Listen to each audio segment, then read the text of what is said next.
Selamat pagi anak-anak yang ada di rumah, apa kabar hari ini? Semoga kalian semua dalam keadaan sehat ya. Kali ini berjumpa kembali dengan Miss Dewi dalam pelajaran tematik di tema 5 Pahlawanku, subtema 3 Sikap Kepahlawanan, pembelajaran 1 dan pembelajaran 2. Nah, ayo anak-anak, sekarang perhatikan gambar berikut. Kamu melihat seorang anak menangis di depan pertokoan. Ia terlepas dari pengawasan ibunya karena asik melihat mainan. Ia juga tidak tahu di mana alamat rumahnya. Nah, sikap apa yang harus kalian lakukan ketika kalian, anak-anak, menghadapi situasi seperti ini? Atau pasti punya kasus yang kedua nih. Seorang teman di kelasmu menangis, ia tidak dapat mengikuti pelajaran dengan baik. Bagaimana sikap yang seharusnya kamu lakukan? Mari anak-anak simak penjelasan berikut di pembelajaran 1. Pahlawan Indonesia. Nah, Indonesia mempunyai pahlawan nasional yang berjuang untuk merebut dan mempertahankan kemerdekaan ya anak-anak. Nah, apa itu pahlawan? Pahlawan adalah seorang yang berjuang untuk negara. Setiap negara mempunyai pahlawan nasional yang melakukan sesuatu yang berani dan membanggakan. Indonesia memiliki banyak pahlawan yang telah berjuang untuk kemerdekaan. Mereka berjuang mengangkat senjata untuk mengusir penjajah dari Indonesia. Kemerdekaan yang kita nikmati sekarang ini tidak terlepas dari perjuangan dan pengorbanan yang dilakukan oleh para pahlawan. Mereka bukan hanya mengorbankan harta, tetapi juga jiwa dan raga. Karena perjuangan mereka, kita dapat menikmati kebebasan dalam menentukan cita-cita, mendapatkan pendidikan, dan mengemukakan pendapat. Nah, banyak pahlawan dari berbagai wilayah Indonesia yang berjuang demi kemerdekaan dan kemajuan negara Republik Indonesia. Nah, berikut adalah pahlawan yang dimiliki bangsa Indonesia pada masa penjajahan. Yang pertama dari Aceh, itu ada Cut Nyak-Dien. Yang kedua dari Sumatera Utara ada Sisingam Mangaraja. Yang ketiga dari Jawa Barat ada Dewi Sartika. Dari Yogyakarta ada Pangeran Diponegoro. Nah, kita naik ke atas, ada dari Kalimantan Selatan ada Pangeran Antasari Banjarmasin. Ada Patimura dari Maluku, terus ada Silas Papare dari Papua. Itulah sebagian dari pahlawan Indonesia ya anak-anak. Mereka berjuang tanpa rasa takut untuk mengusir penjajah. Mereka rela berkorban demi bangsa dan tanah air. Jadi, sudah selayaknya kita menghargai jasa para pahlawan. Cara kita menghargai jasa pahlawan dapat dilakukan dengan meneladani sikap dan tindakan mereka. Mari kita menggali informasi berdasarkan bacaan berikut. Nah, anak-anak, ini adalah gambar Pangeran Diponegoro. Pangeran Diponegoro adalah pahlawan nasional dari Jawa. Dilahirkan pada tanggal 11 November 1785. Beliau dikenal gagah memimpin perang Jawa melawan Belanda. Beliau berjuang secara terbuka menentang Belanda membangun jalan. Rakyat mendukung hal tersebut. Dalam perjuangannya, Pangeran Diponegoro ditipu oleh Belanda. Belanda menjamin apabila tidak ada kesepakatan, maka Diponegoro bisa kembali ke tempatnya dengan aman. Dengan pribadi jujur dan berhati bersih, Diponegoro setuju dengan tawaran baik Belanda. Sayang ya anak-anak, undangan itu ternyata hanyalah akal busuk Belanda untuk menangkapnya. Akhirnya, pada tanggal 8 Januari 1855, Pangeran Diponegoro meninggal dan dimakamkan di Benteng Rotterdam, Makassar. Nah, kita sudah menggali informasi dari sebuah bacaan ya anak-anak. Nanti kalian bisa melengkapi tabel halaman 38 berdasarkan informasi bacaan yang sudah anak-anak dengarkan. Selanjutnya kita akan belajar sifat-sifat cahaya pada cermin. Cermin adalah sebuah benda dengan permukaan yang dapat memantulkan bayangan benda dengan sempurna. Berdasarkan bentuk permukaannya, cermin dibedakan menjadi 3, yaitu cermin datar, cermin cekung, dan cermin cembung. Cermin datar. Perhatikan gambar berikut ya anak-anak. Ini wajah kalian, bayangannya. Nah, kita akan pelajari sifat-sifat bayangan pada cermin datar. Cermin datar membentuk bayangan bersifat maya. Jarak bayangan ke cermin sama dengan jarak benda cermin. Ukuran bayangan sama besar dengan benda, tetapi posisinya berkebalikan.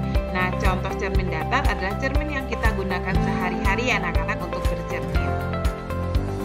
Yang kedua, ada cermin cekung atau konkav. Nah, perhatikan gambar cerminnya, ini cekung ya anak-anak. Nah, bagaimana sifat bayangannya? Cermin cekung adalah cermin yang permukaan bidang pantulnya berbentuk cekung. Cermin cekung bersifat mengumpulkan sinar.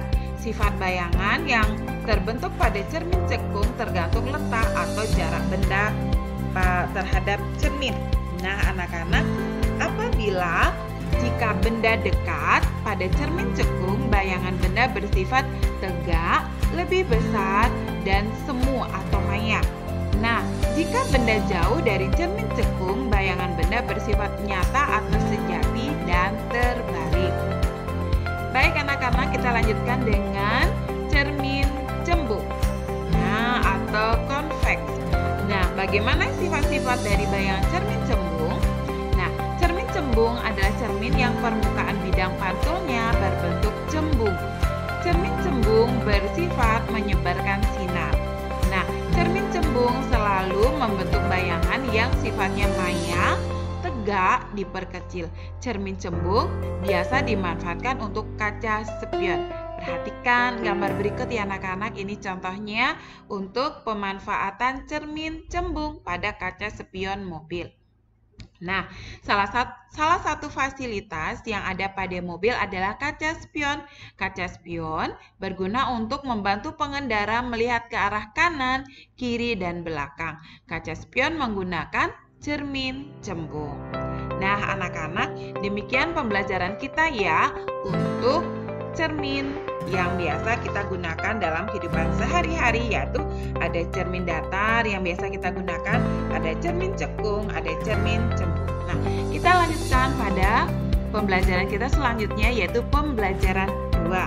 Nah, pada pembelajaran 2 ini kita akan belajar sikap kepahlawanan yang sesuai dengan nilai-nilai Pancasila. Sikap kepahlawanan merupakan sikap yang telah dimiliki dan ditunjukkan oleh para pahlawan. Pahlawan adalah seorang yang berjasa bagi banyak orang. Di Indonesia ada beberapa kategori pahlawan, antara lain. Yang pertama, ada pahlawan nasional. Yang kedua, pahlawan perintis kemerdekaan. Yang ketiga, ada pahlawan revolusi. Dan yang keempat, ada pahlawan proklamasi. Sikap kepahlawanan dapat dimiliki dan dilakukan oleh siapa saja. Beberapa contoh sikap kepahlawanan sebagai berikut. Yang pertama, tenaga pendidik yang berjasa dalam mencerdaskan kehidupan bangsa serta mendirikan sekolah bagi anak-anak yang kurang mampu. Yang kedua, itu ada diplomat yang melakukan diplomasi demi kepentingan bangsa dan negara. Yang ketiga, itu ada seniman dan budayawan yang menciptakan lagu-lagu perjuangan. Yang keempat, peserta didik yang mengharumkan nama bangsa dengan prestasi yang dimiliki, mengikuti olimpiade nasional seperti itu ya anak-anak, jadi mengharumkan nama bangsa. Selanjutnya, ada sikap kepahlawanan yang sesuai dengan nilai-nilai Pancasila. Contohnya sila pertama, mengakui kesalahan dan meminta maaf atas kesalahan yang diperbuat. Kalian juga harus bisa menerapkannya ya, mengakui kesalahan dan meminta maaf apabila melakukan kesalahan. Nah, sila kedua, menolong orang lain yang sedang kesusahan, menolong teman yang sedang kesusahan. Yang ketiga, bangga menjadi warga negara Indonesia, bangga menggunakan produk-produk buatan Indonesia. Sila yang keempat mengutamakan musyawarah dalam menyelesaikan permasalahan bersama dan lapang dada apabila pendapat kita tidak diterima, ya. Sila kelima menghargai hasil karya orang lain. Kita sudah belajar bagaimana kita memberikan apresiasi terhadap karya orang lain. Nah, anak-anak, sikap kepahlawanan tidak hanya dimiliki para pahlawan yang kita kagumi, anak-anak. Sikap kepahlawanan juga bukan hanya milik orang dewasa. Sikap kepahlawanan sesungguhnya terdapat dalam diri setiap orang. Sikap kepahlawanan terdapat dalam diri kita, ya anak-anak. Pupuklah sikap kepahlawanan dengan berbuat baik terhadap sesama. Nah, di awal video Miss Dei sudah memberikan gambar seorang anak yang tersesat di toko atau di mall. Bagaimana sikap kita? Sikap kita juga harus menolong. Itu adalah salah satu sikap kepahlawanan yang dapat kita lakukan. Nah, anak-anak, selanjutnya ayo kita bernyanyi, menyanyikan lagu dengan intonasi yang tepat. Intonasi yaitu tinggi rendahnya suatu nada pada kalimat yang memberikan penekanan dalam kata-kata tertentu di suatu kalimat. Berlatih kelenturan suara dapat dilakukan dengan teknik staccato dan legato secara berulang-ulang. Staccato adalah menyanyikan lagu secara patah-patah, legato adalah menyanyikan lagu dengan cara disambung. Ayo kita bernyanyi, menyanyikan lagu Hari Merdeka. Mari kita nyanyikan lagu ini bersama-sama.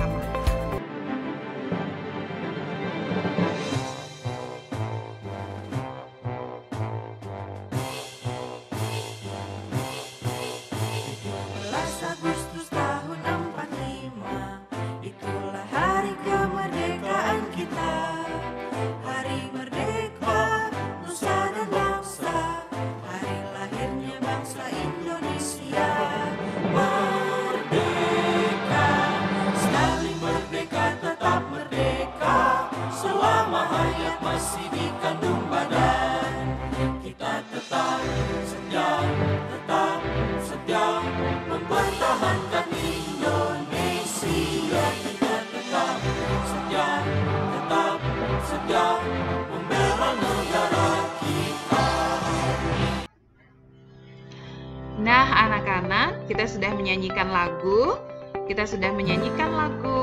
Hari Merdeka.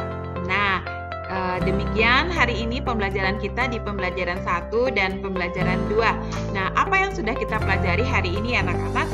Kita sudah belajar bagaimana sikap-sikap kepahlawanan. Kita sudah belajar cermin datar, cermin cekung, dan cermin cembung.